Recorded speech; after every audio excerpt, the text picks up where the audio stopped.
Hi guys, welcome to another episode of the show. I'm talking about the movies that I discussed or sort of hinted that I watched on my newsletter.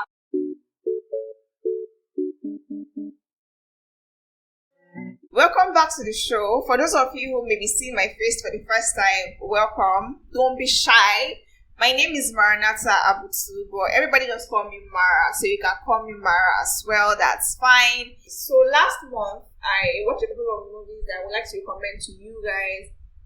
Some of which I'll talk a bit about. Others I will just tell you guys to go and watch it. Now, the first on that list is Afamefuna. You guys, when this movie came out, I didn't watch it immediately because I was thinking,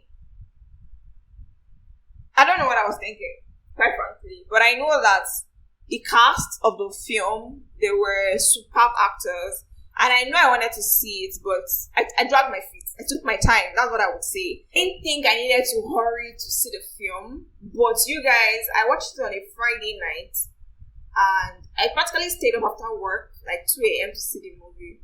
And after the movie, I kept saying, wow. And I'll get a bit into it shortly.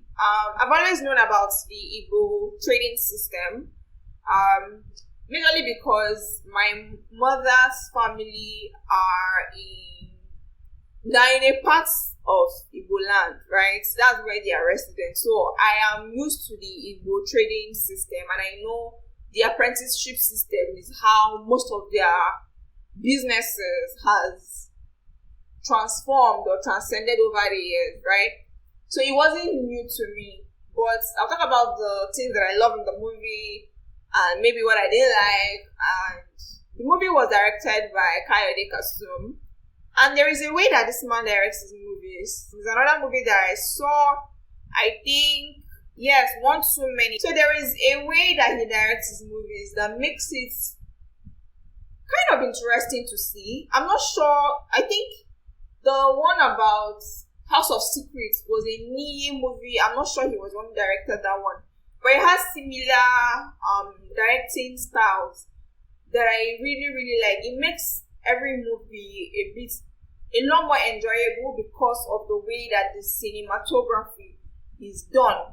When the movie started, it was Stan who is the main character, Afam or Afamefuna, whichever one. He was in a celebratory mode, and in between we see Alex Ekubo, who plays Paul, killed somewhere, and he was discovered by some boys that were playing football on the side, and then it takes us all the way back to where police officers, Marinze officer, I can't remember his name right now, who played an officer in the movie, came and arrested him. And then the movie takes us to the very beginning where younger Afam was taken to Lagos by his mother and entrusted to Odogu. Odogu was played by Kanayo Okanayo, and I think it was a very beautiful thing. Can't remember that I have seen Kanayo Okanayo play something other than an evilish father or evilish husband before. And so this was a very wonderful thing that I saw him in a different light in the film. And then there were, the usual crush on the boss's daughter, and the usual buy from us system that happens in Lagos. If you lived in Lagos, you would understand how, it's always a hassle. Sales boys usually following buyers up and down, trying to bring them into the shop. Everything was, I feel like it was a very wonderful performance. I don't think there was any wow moments in the film where there was anything spectacular, like a particular scene that stood out for me. But it was a very easy breezy movie in the sense that it talked about the Igbo, again, apprenticeship system where young boys are given to one master where they work with him over the years until they graduate, and then he sets them up as a form of payback, gives them their own shop, gives them products and even the money to set them up so the young boys can, start their own life from there, right? And then there is the different friendship dynamics in the movie from Paul and Afam, who later became something else because of jealousy. And I think this jealousy of a thing is something that sometimes we shoot ourselves in the leg because we don't know what or where our blessing is coming from. Meaning that the situation with Afam and Paul, yes, it would get anybody angry. Like, if I was in Paul's situation, I would also be angry. But I think that his anger was misplaced because he should be angry at Odogu and not necessarily at Afam. Afam wasn't the one who declared himself the person that was graduating. And if you've seen the movie, you'll see that before he even knew that it was Afam who was going to, be set up, they had celebrated Paul because in their thinking, it was Paul who was the oldest amongst them at the time, right? But unfortunately for Paul, I think that it was the issue with the pot guys that Afam was able to clear that made Odogu really good. But before then, he was really happy with him anyway. But I think that Afam showed himself over the years and Odogu wanted to. It's like when we question God sometimes and tell God, God, I'm your servant. I've been serving you for so many years. Why are you choosing to bless Mr. B over me? Mr. B is somebody who doesn't go to church as much. And I have been a faithful servant over the years. So you can't choose who God blesses. But the thing is, you should always have at the back of your mind that your own blessing is coming. Assuming Paul had taken a chill pill and waited, probably would have gotten, a better deal as well. But instead, he got himself ramped up. And you guys, can we talk about audacity? The audacity of friends. The audacity, hey God. Because I'm your friend, or because you think I owe you something, which I think was also something I didn't like in Afam's character. It is one thing to feel guilty about a situation that you have no hand in. It's another completely different thing for you to become stupid. I get that he was feeling indebted to Paul because, again, Paul showed him the ropes. Paul took him in as a brother. Paul, was there for him and all that. He helped him get settled in. And he helped even protect him from the other guys who were trying to bully him. But Afam getting over him wasn't Afam's problem. And so, while I would have also given Paul handouts and all that, I wouldn't have taken to the blackmail. Because, again, claiming that my child is your child, I don't know why that thing has always been a problem. It causes so much distress for parents. And I guess it's the feeling of how their children would react if they found out that, the mother wasn't even a whore, right? Or a prostitute, or wasn't sleeping around in a better language, right? This thing had happened because Paul was playing truancy. And it is that thing where women never know how to draw the line or how to realize that this person doesn't love them and this person is only using them because of XYZ. Anyway, I really enjoyed it. It was a very, like I said, easy breezy movie. There wasn't any wow moments, but it was a good film altogether. I think you should see that film. If you haven't seen Iwaju, you guys, I think you should get a jump on it. It is an animation written and voiced by our own people. I think you should support them. I was really impressed by Iwaju. It's a story about a young girl and her father who is always working in the tech world to bring about a new discovery in technology. He never really has time for her. He grew up on the mainland, but he never talks about it. Meanwhile, Solomon is the main character. The father is Tunde Martins. Then there's Collie, then there's Utin, and a couple of other people. I think that you should actually see the movie or cartoon. The cartoon is a 6 episode part. It's not a very long watch. You can finish it under a few hours, I guess. It talks about the class disparity system, which is not new. This is something we're already used to in Nigeria, where we already know that in Lagos, they usually think that the people who live on the island are the big boys and big girls, and people who live on the mainlands are suffering, which, again, this cartoon series was set in a futuristic Lagos, Nigeria, where there are drones, there are vehicles flying, there are vehicles who can glide the waters and also fly and also use the land. But again, it focuses highly on the difference in social class, where the poor always remains poor, except you get a very good opportunity that takes you out of the mainland. And again, it happens with all of them. When you need which was something that happened to Tunde Martins, right? When you leave the mainland, your fear is never to come back to the mainland. So you do everything in your power to not allow your children or allow anything that would jeopardize your coming back to the mainland. So again, I think you should see it. I enjoyed it, quite frankly. I enjoyed it. I think you would enjoy it too. Then I also saw June Part 1 and 2. I think you should see it. I saw Anikulapo, the Rise of Spectre. I didn't enjoy it as much as I enjoyed the first one, the non-series one. And I think it's because there wasn't a lot of focus on the Anikulapo part of the title in the series version of it. And I think he focused a lot more on Aralake and Basharon and maybe the king and all that, but it was enjoyable. I just didn't enjoy it as much as I enjoyed the first one. But I think you should see it nonetheless. I saw Mea Culpa, and I didn't think it was a bad storytelling. I just think that the actors were bad. The chemistry wasn't really chemistry, and I can see where a lot of people's problem was with the Mia and Dyer, or whatever his name is. I think that, especially the sex scene, it was a little cringy. I don't think they actually performed that really well. And as for a husband knowing, I don't think it was bizarre.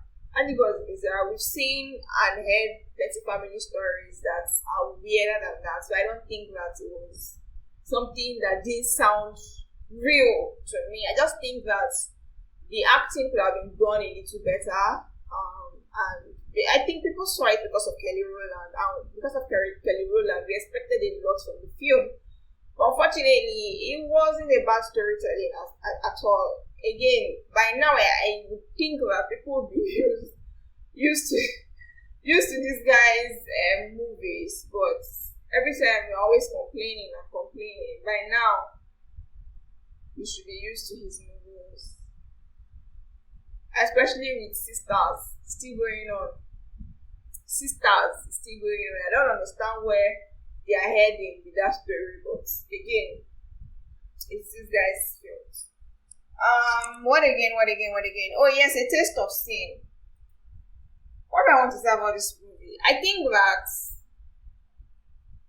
A Taste of Sin is a movie that everybody should see, because, especially if you're a Christian, it is one thing to fall into sin and remain in sin and then dare God to do something. Right? And another thing to fall into sin and know that you have fallen into sin and ask God for grace. Taste of Sin is a story about faith, forgiveness, sin, and redemption, right? And this is a story about two pastors who are worlds apart, right? One started really young. He got the call from God. He wanted to really serve God with his wife. Everything was going on smoothly. He was one of the becoming a big pastors in church.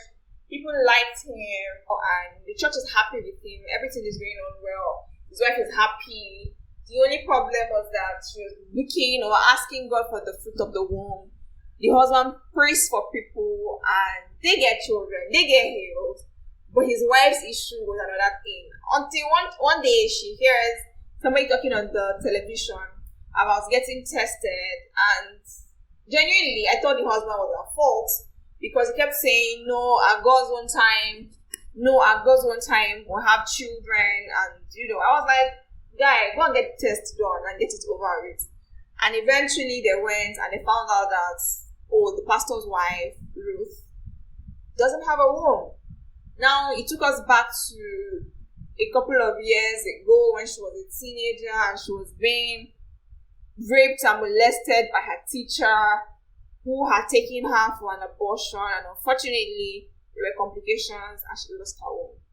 Right? I really want to commend Pastor Teddy because under normal circumstance it would have been an issue of, oh no, I'm a pastor, I can't do this, I can't keep you. And even with his mother's nagging, he didn't let her know that, this is the problem. And I think that was really commendable because not a lot of men, especially in Nigeria, would, not a lot, I didn't say all, I said not a lot of men would actually accept the fact that,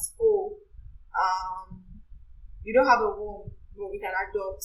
We can, we'll probably have our own children someday if God allows it.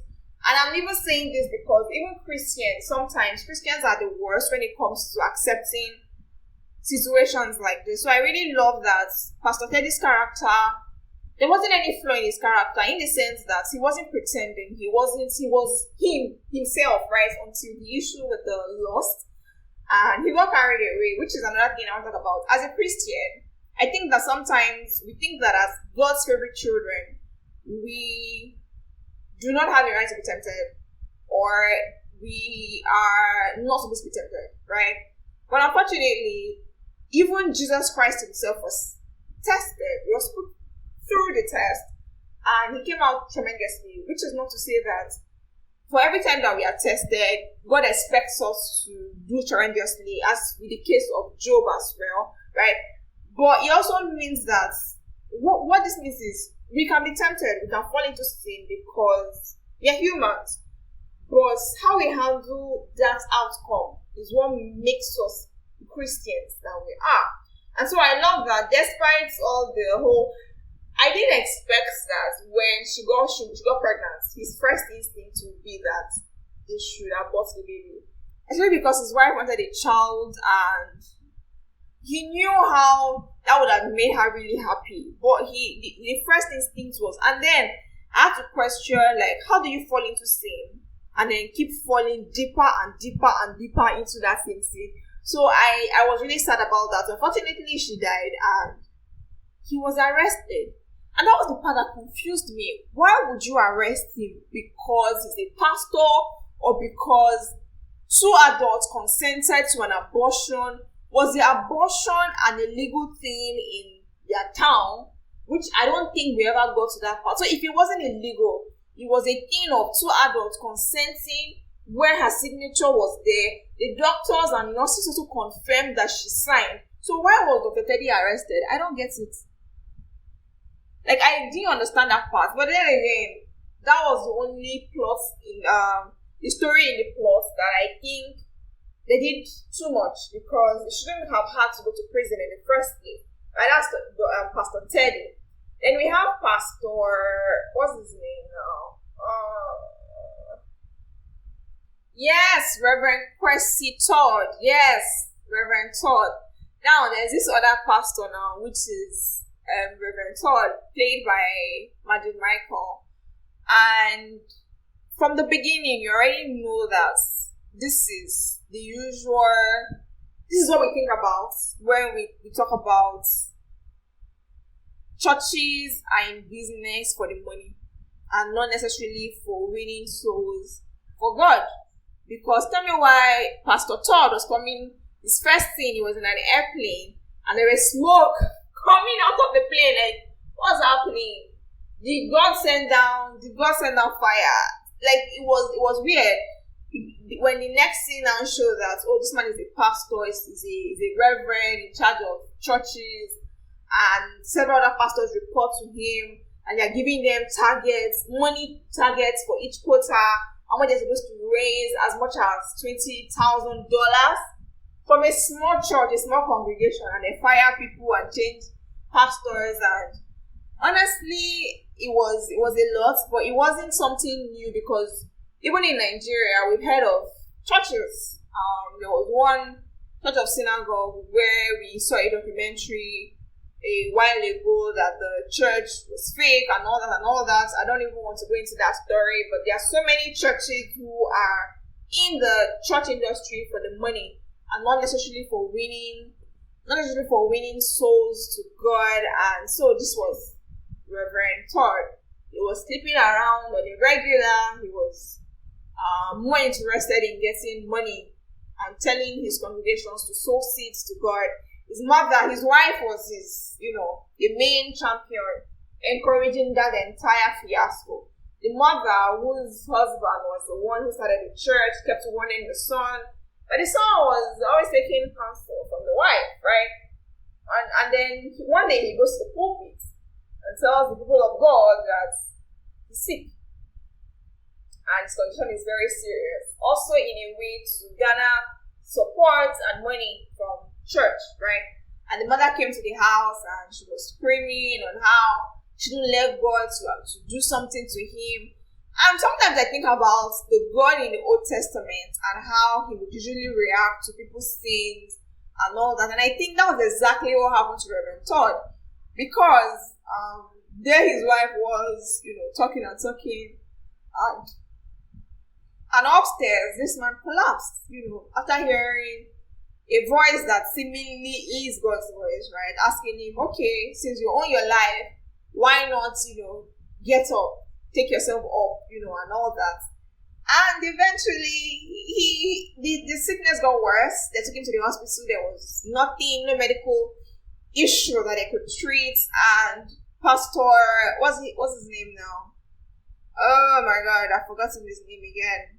Pastor Teddy, on the other hand, gets released from prison eventually, and he takes to the streets. Again, this was a pastor, a very well-known pastor. So when his issue happened, right, with the abortion and the girl dying, a very popular gospel musician, even that was loved by a lot of people. When she died, people hated him. People clamored for him to be arrested. And when he got out, he said that he didn't feel okay in the house anymore. The church had to remove him from office, and he tried to give the house back, but thankfully the girl's father, Bishop, I don't know his name right now, but I know it was played by Kofi Adjololo, whatever that name is. I think I murdered it, sorry. And he was forgiven, right? And he went to the streets, he took to the streets. Sometimes they poured him water, sometimes they stoned him, but he didn't lose faith, and he kept going until one day he met a man who was crippled, and this man said he believed in him because he had seen him perform the miracle before. And even him, he doubted himself because he felt, I don't think that the Spirit of God is with me anymore because of this grave sin that I've committed. But he kept, going to the streets, and because of this man's faith, he prayed, and this man was healed. And luckily for him, he was restored back to church moments later. And the story went on that Todd was going to be flown abroad, but they weren't sure if that was going to work. And the wife, I can't remember her name, that was Pastor Todd's wife, had a dream that they needed to call the pastor Teddy's wife, which is Jackie Appiah, who is the wife of the pastor who had sex with somebody and she died, right? And he had a dream that they should call the pastor. They called, and Ruth said, "Oh, my husband is not around." And he said, "No, you should come pray for my husband." And she called their bishop, which is Kofi Angelolo, and he says to go, that they would be praying with her from the house or from the church. And she goes, lay hands on this guy, and his life comes back.